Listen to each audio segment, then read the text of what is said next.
जेव्हा बहुतांश राजे फक्त जमिनीवर लढत होते तेव्हा एक राजा समुद्र जिंकण्याची तयारी करत होता. होय, छत्रपती शिवाजी महाराजांनी भारतातील पहिली संघटित रणनीतीपूर्ण नौदल शक्ती उभी केली. 17व्या शतकात भारताचा पश्चिम किनारा पूर्णपणे परकीय शक्तींच्या प्रभावाखाली होता.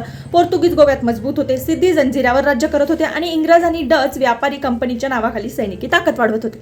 मुघलांकडे प्रभावी नौदल नव्हतं. महाराजांनी एक गोष्ट ओळखली, ज्याच्याकडे समुद्राचा ताबा त्याच्याकडे व्यापार आणि संपत्तीचा ताबा.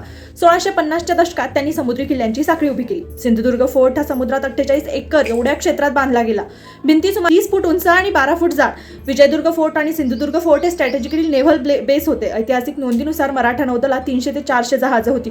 गुरब आणि गोलबत सारख्या युद्ध नौका तयार केल्या होत्या. हे केवळ संरक्षण नव्हतं, तर हा मेरिटाईम सिक्युरिटी मॉडेल होता. नौदलामुळे समुद्रातली चाचेगिरी कमी झाली, व्यापारी जहाजांना संरक्षण मिळालं आणि किनारपट्टीवरील कस्टम महसूल वाढला. या काळात बहुतेक भारतीय राजांनी समुद्राकडे दुर्लक्ष केलं, पण महाराजांनी समुद्राला धोका नव्हे संधी म्हणून पाहिलं.